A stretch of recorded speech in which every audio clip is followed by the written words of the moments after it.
बिस्मिल्लाहिर्रहमानिर्रहीम अस्सलाम वालेकुम। Welcome back to my channel. कैसे हैं आप सब लोग? आई होप आप लोग सब ठीक ठाक होंगे। जी हम भी अल्लाह का शुक्र है बिल्कुल ठीक ठाक।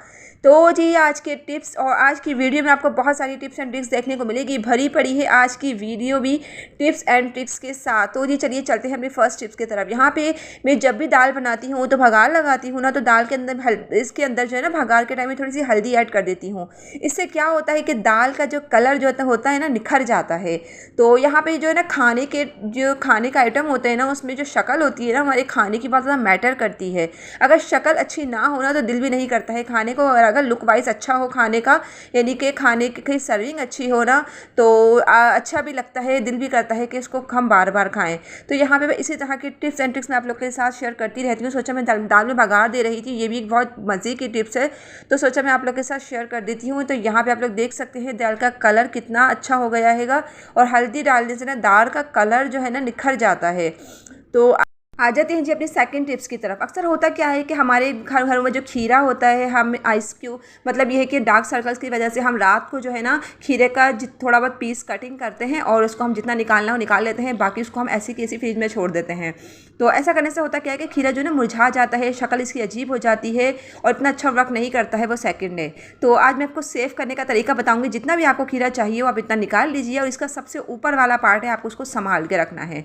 सबसे ऊपर वाला पार्ट अभी देखिए मैंने संभाल के इसको रखा है। अब जितना मुझे चाहिए था मैंने निकाल लिया है। बाकी ये देखें यहाँ मैंने ऊपर वाला पार्ट इसको दोबारा से लगा दिया है। यहाँ पे ये वाली जो स्टिक्स होती है, ये वाली स्टिक सबके घरों में होती है, कि किसी के घर में नहीं है तो टूथपिक होती है ना, टूथपिक आप लगा दीजिए और आप इसको ऐसे ही फ्रिज में रख दीजिए। इससे क्या होगा कि आपका खीरा जो है मुरझाएगा नहीं, ख़राब नहीं होगा और गलेगा भी नहीं। तो खैर मुझे यहाँ पर सैलेड बनाना था, इसलिए मैं इसको पूरा ही कटिंग कर लूँगी। लेकिन अगर टिप्स थोड़ी सी भी पसंद आए तो प्लीज़ चैनल को लाजमी तौर पे वीडियो को लाइक कीजिए, सब्सक्राइब कीजिए। तो यहाँ पे आ जाते हैं जी अपनी थर्ड टिप्स की तरफ। अक्सर होता क्या है कि हमारी फ्रिज में जो है ना अक्सर मछली की स्मेल आ रही होती है, अदरक लहसुन वगैरह की स्मेल आ रही होती है फ्रिज में से। जब भी हम फ्रिज का गेट खोलते हैं तो बहुत बैड स्मेल आ रही होती है फ्रिज में। कोई खाना हमारे फ्रिज में ख़राब हो जाता है तो उसकी बहुत बैड स्मेल आ रही होती है। तो उसके लिए आप क्या कर सकते हैं, यहाँ पर फॉर्म ले लीजिए, कोई भी फॉर्म हो आपके पास, और उसके ऊपर जो है ना यहाँ से देखिए मीठा सोडा लगा के आप इसको दो घंटा के लिए फ्रिज के अंदर छोड़ दीजिए। तो इससे होगा क्या, जितनी भी बैड स्मेल होगी ना ये मीठा सोडा और ये फॉर्म जो है ना ऑब्जॉर्व कर लेगा। वैसे जो है ना मैं आपको दो तरीके बताऊंगी किस तरह से आप कर सकते हैं। और यहाँ पहला तरीका तो ये है कि मैं फॉर्म को जो है ना फ्रिज के अंदर रख दूँगी 2 से 3 घंटा के लिए। इससे क्या होगा, जितनी भी स्मेल आ रही होगी हमारे फ्रिज के अंदर तो वो फ़ौरन से ही ख़त्म हो जाएगी। तो यहाँ पे पहला तरीका तो ये है। और इससे पहले भी मैंने वीडियो जो अपलोड करी है उसमें भी मैंने फ्रिज की स्मेल को दूर करने का तरीका बताया है। बहुत यूनिक तरीका है, आप लोग प्लीज़ लाजमी तौर पे ट्राई कीजिएगा। अगर आप लोग के फ्रिज में से भी अदरक लहसुन वगैरह की स्मेल आ रही होती है, या खरबूजे वगैरह की अक्सर होता है ना किसी को ना पसंद होती है, तो वो स्मेल आ रही होती है तो वो फ़ौरन से ख़त्म हो जाती है। बाकी दूसरा तरीका ये है कि आप थोड़ा सा पानी ले लीजिए, पानी के अंदर जो है ना थोड़ा सा 1 चम्मच भर के टैल्कम पाउडर ऐड कर दीजिए और इसको अच्छे से मिक्स कर लीजिए। तो यहाँ पर आप अच्छे से इसको मिक्स कर लेंगे। थोड़ा सा मिक्स होने में टाइम लगता है क्योंकि ये पाउडर होता है, पाउडर अब्जॉर्ब होने में थोड़ा सा टाइम लगता है, 1 मिनट लगेगा आपको ज़्यादा से ज़्यादा। और आप कोई अच्छी खुशबू वाला पाउडर लीजिए ताकि जो है ना आपके फ्रिज में बैड स्मेल की जगह अच्छी से खुशबू आए, महक आए। जब भी आप फ्रिज खोलें तो आपको महक आए अपने फ्रिज में, यानी कि अच्छी से खुशबू आए और बैड स्मेल ना आए। तो आप इस तरह से देख सकते हैं कि मैंने पाउडर को जो है ना टैल्कम पाउडर ले लिया है मैंने ये, और यहाँ पे जो है ना अच्छे से मैंने इसको अब्जॉर्व कर लिया है। और यहाँ पे जो है ना मैं क्या करूँगी, एक कागज़ का पीस लूँगी और इस पीस को जो है ना मैं इसके अंदर से देखें ऐसी यानी कि ऐसी छोड़ दूंगी, थोड़ा सा गीला कर लूँगी इस पाउडर वाले पानी के अंदर।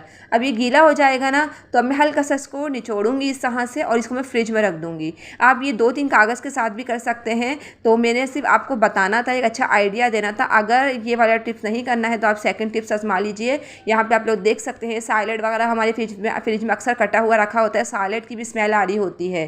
तो यहाँ पे जी आ जाते हैं अपनी नेक्स्ट टिप्स की तरफ। यहाँ पे अक्सर होता क्या है कि हम लोग ट्रैवलिंग पर जा रहे होते हैं और हमारे पास जगह नहीं होती है अपने ग्लासेस वगैरह रखने के लिए। तो जो लोग भी ग्लासेस वगैरह लगाते हैं ये टिप्स उनके लिए ख़ास तौर पे हैं, या जिनकी मदर्स वगैरह लगाती हैं। या तो होते क्या है कि हमारे बैग जो होता है ना, हैंड बैग, वो हमारा छोटा होता है और हमें सामान इतना ज़्यादा रखना होता है, अपना फ़ोन भी रखना होता है, अपने चार्जर वगैरह भी रखने होते हैं, तो इसमें इतनी स्पेस नहीं होती है। अभी आप देखें मैंने सिर्फ इसके अंदर ग्लासेस का बॉक्स ही रखा हैगा और कितना ज़्यादा, यानी कि बैग ना फूला फूला सा मोटा मोटा सा लग रहा है।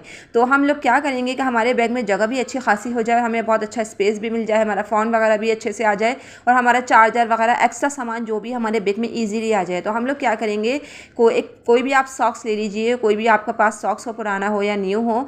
तो यहाँ पे मैं क्या करूँगी, सॉक्स के अंदर ये अपना जो है ना ग्लासेस वगैरह जो है ना ये रख दूँगी और इसको नीचे से इस तरह से फोल्ड कर दूँगी। इससे होगा क्या कि हमारा स्पेस भी कम गिरेगा और कम लेगा और हमारे बैग में बहुत सारी चीज़ें एक साथ आ सकती हैं। तो यहाँ पे ग्लासेस वगैरह जो लोग भी लगाते हैं, ये टिप्स उनके लिए बहुत ज़्यादा आसान, यानी कि उनके लिए बहुत ज़्यादा हेल्पफुल रहेगी। तो यहाँ पे मैं इसी तरह से करती हूँ। वैसे तो अल्लाह का शुक्र है मैं ग्लासेस नहीं लगाती हूँ, लेकिन बच्चों वगैरह के ग्लासेस होते हैं ना, लाजमी तौर पर मुझे रखने पड़ते हैं, तो वो मैं इसी तरह से करती हूँ। बाकी इसका जो कपड़ा आता है लाजमी तौर पे इसके साथ रखा करें। इससे होता क्या है कि हमारे ग्लासेस जो है, ये जो मिरर लगा हुआ होता है ना शीशा, ये धूल मिट्टी से गंदगी से बच जाता हैगा और यही कि ना इस पर कोई डेंट्स वगैरह भी नहीं पड़ते हैं।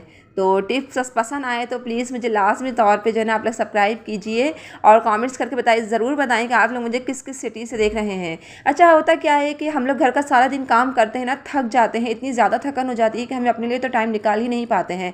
तो रात में जब हम लेटते हैं ना, तो तब हमें थकन का एहसास हो रहा होता है। हमारा जो दर्द है ना, दर्द इतना ज़्यादा हो रहा होता है कि हमें कुछ ना कुछ करना ही पड़ता है।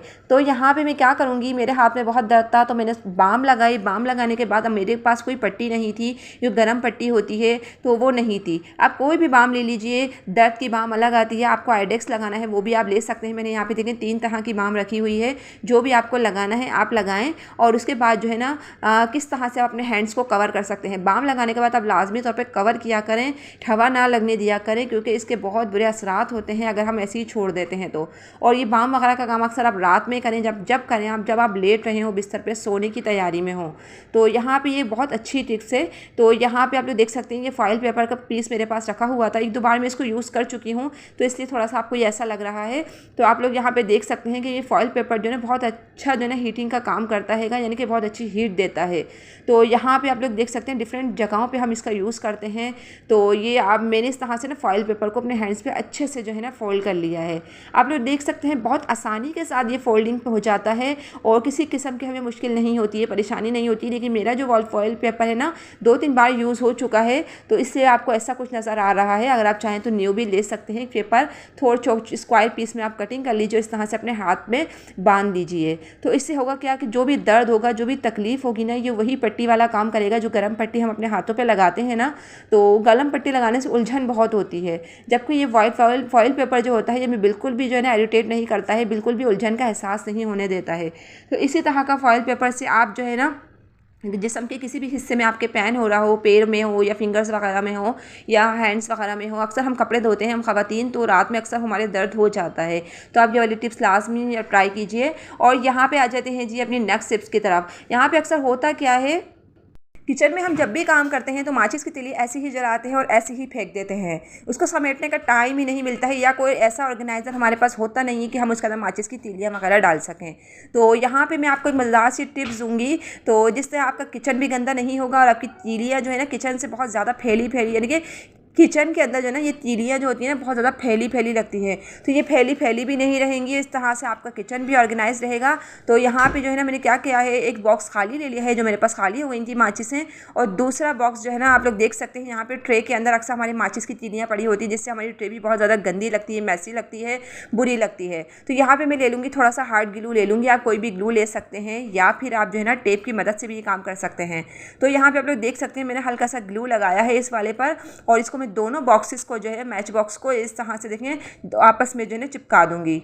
ये देख सकते हैं आप लोग मेरे पास ये वाला ग्लू है, तो मैं इस तरह से देखें चिपका दूंगी। एक में मेरे पास माचिस है, नीचे वाला बॉक्स है वो बिल्कुल खाली है, उसमें माचिस नहीं है।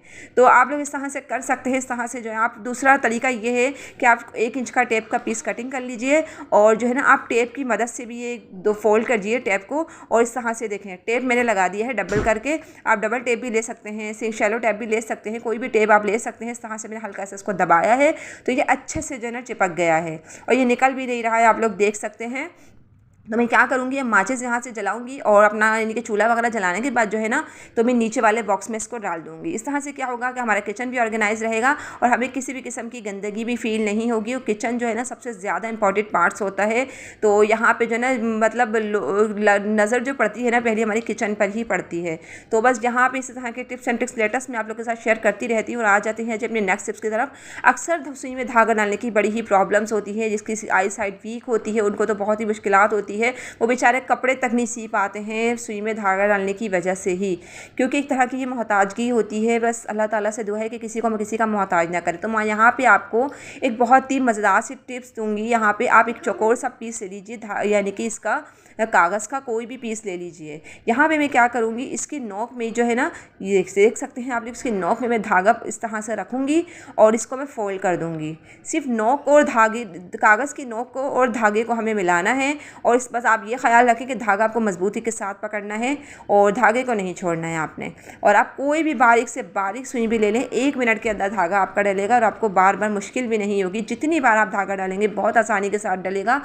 तो यहाँ पे आप लोग देख सकते हैं एक ही मरतबा से ये करने से धागा फ़ौरन से डल गया और बिल्कुल भी मुश्किल नहीं हुई। ना ही मैंने वीडियो को यानी कि जल्दी भी नहीं किया है, आप लोग देख सकते हैं। और आपके ही सामने मैंने 1 मिनट के अंदर धागा डाल लिया है। बहुत आसान तरीका है ये धागा डालने का सुई में, अगर आप लोग भी चाहें तो इस तरह से डाल सकते हैं।